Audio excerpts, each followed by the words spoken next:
I don't really have any complaints. I do worry some about this health care thing and about the debt. I don't see how we can ever overcome this debt.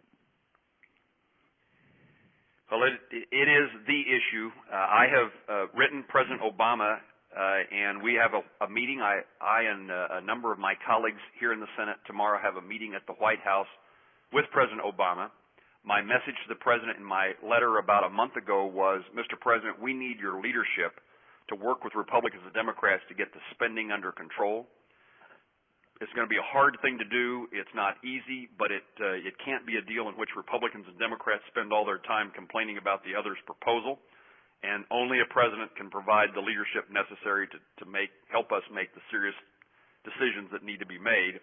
And in the absence of that kind of effort, Mr. President, I will not be doing what you've asked me to do, which is to vote to raise the debt ceiling.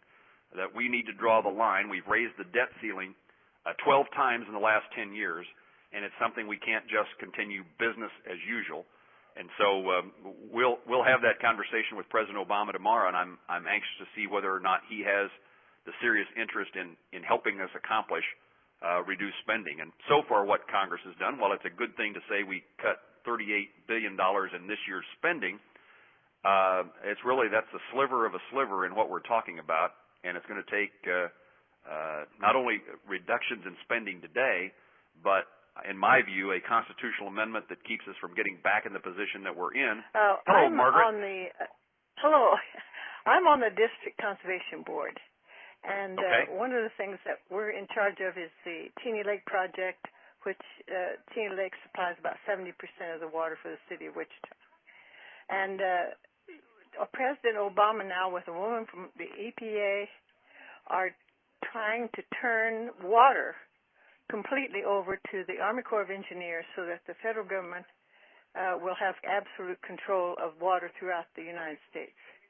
It's happening. It's happening right now. It's against the law, and it's against the will of Congress, and it's against the will of the people, but they're doing it anyway. And that needs to be checked. One of the things in the future that's going to be really, really a hot issue is going to be water. And we have to be careful about how we set up a structure to control that. I appreciate the reminder. A couple of things. I've been to the Cheney Watershed District. We've had what we call a conservation tour, spent time with the folks there who are farmers and landowners, but also with the city of Wichita looking at the quality of water. And so understand what you're telling me about the value of what's going on in the Cheney Watershed. But also know that from almost every conversation I have, there is just genuine concern, whether it's a business person, a farmer, a rancher, somebody who's generating electricity, the concern about what the EPA is doing or what it's going to do next.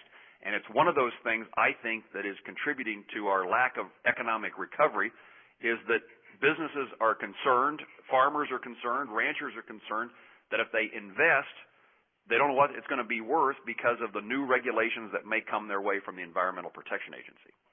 That's correct. It could undo almost everything that you've tried to do all through these years.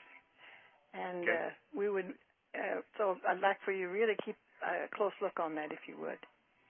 I appreciate the reminder, and we're working hard to try to rein in the EPA. And I invite folks in that watershed and the folks in Wichita to kind of hold my feet to the fire to make sure we take care of Cheney. All right? I would like to know what you can do to get the two-layered fence that Chertoff promised to us about 6 years ago on the southern border. Well, it's ironic that you raised that topic tonight because, as you may know, the President was just on the border indicating that all those standards had been met, and he was just expecting Republicans in particular, I guess, as he said, to just keep raising the standard. And everything I know is that they've not met what was instructed to do in the first place. And less than 5%. It's less than 5% bill.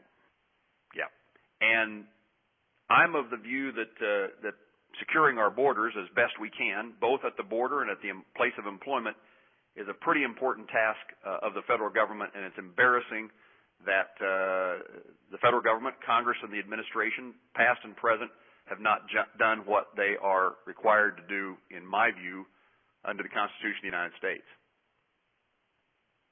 I agree with that. I guess I would tell you that just today I was appointed to the Committee on Homeland Security, which now gives me the opportunity to perhaps play a greater role in this effort about this topic. And so we've been looking for ways to be of more help to issues that are related to Kansas and to our country.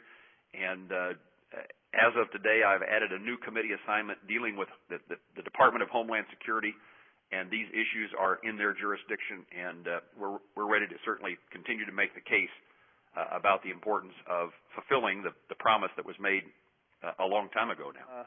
I was wondering if you can do anything to help out on our natural resources, and where President Obama is blocking our access to oil, and if you could do anything to expose this thing that's going on with us using our tax money to give it to George Soros and Brazil, so they can produce their oil, and we are restricted from getting our own oil. We have plenty of oil, and there's no reason for us to be buying it from Brazil. And absolutely agree with you. And this is one we've talked. Shed light on that. I have spoken on the Senate floor about this issue. I've written an opinion piece for my newspapers back in Kansas. We need energy independence. We need to move in that direction. We have lots of resources that we're not using. It seems to me we're the only country in the world that has natural resources that we restrict ourselves from providing our own energy. And amazing. I cannot believe the circumstance in which President Obama goes to Brazil and announces credit support to help the Brazilian government, a company, I guess is a better way of saying that, develop the oil resources off the coast of Brazil, which in our own country is not being done. It makes no sense to me, and this is a topic that got under my skin, and we're arguing constantly about the stupidity of spending our money supporting the development of oil in Brazil when we can't develop our own. And while the president announced that he was lifting the ban on drilling in the Gulf, virtually no permits have been issued despite that announcement.